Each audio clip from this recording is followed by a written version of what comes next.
조성진, 임윤찬, 이름은 들어봤는데 클래식은 여전히 어렵게 느껴지지 않나요? 클래식 왜 안 좋아하세요는 바로 그 물음에서 출발한 책입니다.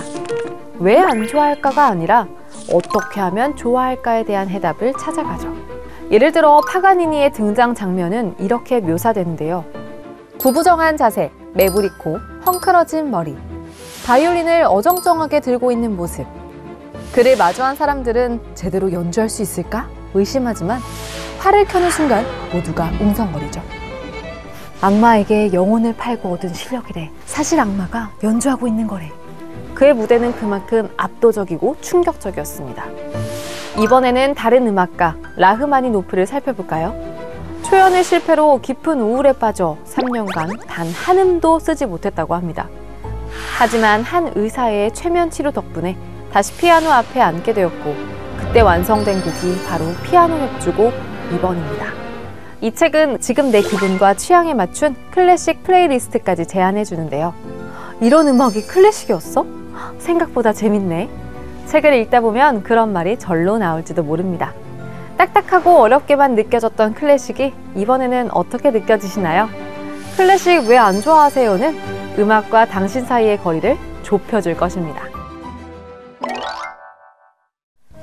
지하철에서 흘러나오는 익숙한 멜로디. 혹시 그게 국악이었다는 사실 알고 계셨나요? 처음 만나는 국악 수업은 국악이 멀리 있는 전통음악이 아니라 지금 이 순간 우리 곁에서 살아 숨쉬는 음악임을 알려주는 책입니다. 아이돌 곡에 샘플링된 대취타, 글로벌 무대를 누비는 이날치와 악당 광칠까지. 국악은 어느새 우리 일상에 스며들고 있죠. 책 속엔 인상적인 장면들이 가득한데요. 예컨대 절대 음감의 소유자였던 세종대왕. 한국 전통악기 편경의 음정을 듣더니 박연에게 이 칙이 높네 라며 날카롭게 지적했다고 합니다.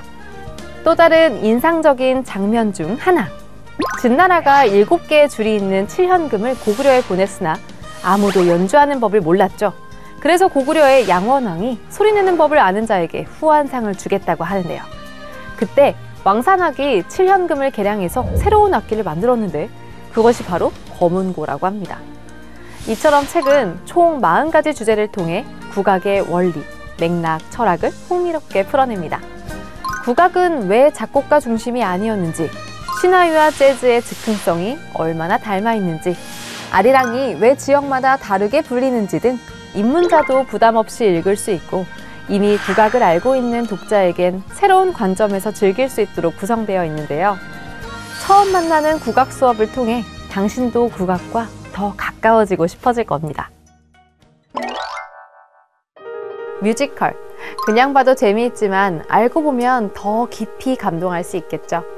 뮤지컬 탐독은 브로드웨이와 웨스트엔드를 중심으로 1950년대부터 2000년대까지 무대에 오른 21편의 작품을 선정해 그 창작 원리와 비하인드 스토리를 흥미롭게 풀어냈습니다. 예를 들어 에비타의 넘버, 또 다른 쇼케이스, 또 다른 방에서는 에바가 연인의 정부를 내쫓는 장면이 나오는데요. 이 노래는 단순한 상황 설명이 아니라 과거 자신이 버림받던 순간과 현재의 모습이 교차되며 감정의 깊이를 더해줍니다. 또한 렌트의 경우엔 오직 오늘뿐이라는 후렴을 통해 삶과 죽음에 대한 철학적 메시지를 던지는데요. 이 노래는 캐릭터의 외침을 넘어 우리 모두가 살아가는 방식에 대한 질문을 던집니다. 또 하나 흥미로운 사례, 유린타운은 유럽 여행 중 겪은 급박한 상황에서 영감을 얻어 탄생한 작품이라고 하는데요. 창작의 시작이 얼마나 일상적일 수 있는지를 보여주죠. 이렇듯 여러 작품을 연출가의 시선으로 설명하고 있어 뮤지컬을 눈앞에서 직접 본 것 같은 생생한 감정을 전달받을 수 있습니다. 이 책은 잘 만든 콘텐츠가 어떻게 수십 년간 사랑받는지, 그리고 뮤지컬이라는 장르가 왜 수많은 사람에게 감동을 주는지 그 이유를 보여주는 책인데요.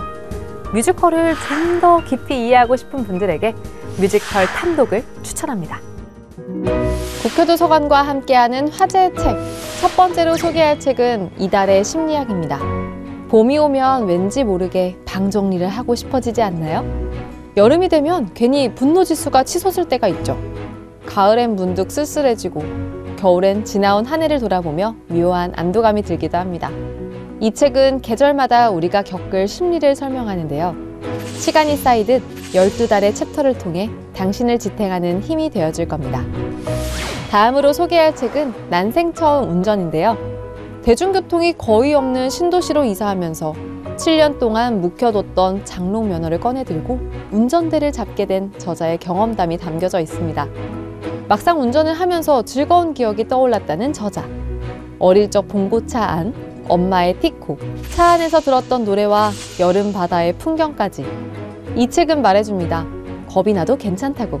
천천히 나만의 속도로 나아가도 된다고 말해줘. 마지막으로 소개할 책은 나무들의 비밀스러운 생활인데요. 이 책은 나무 한 그루가 살아낸 시간과 그 안에 깃든 생명들의 숨결을 느낄 수 있습니다. 우리가 미처 알지 못했던 나무의 행동을 이해하게 만들고 귀 기울이게 만드는데요. 책을 읽고 나면 주변에 있는 나무들이 오래 알고 지낸 친구처럼 느껴질지도 모릅니다.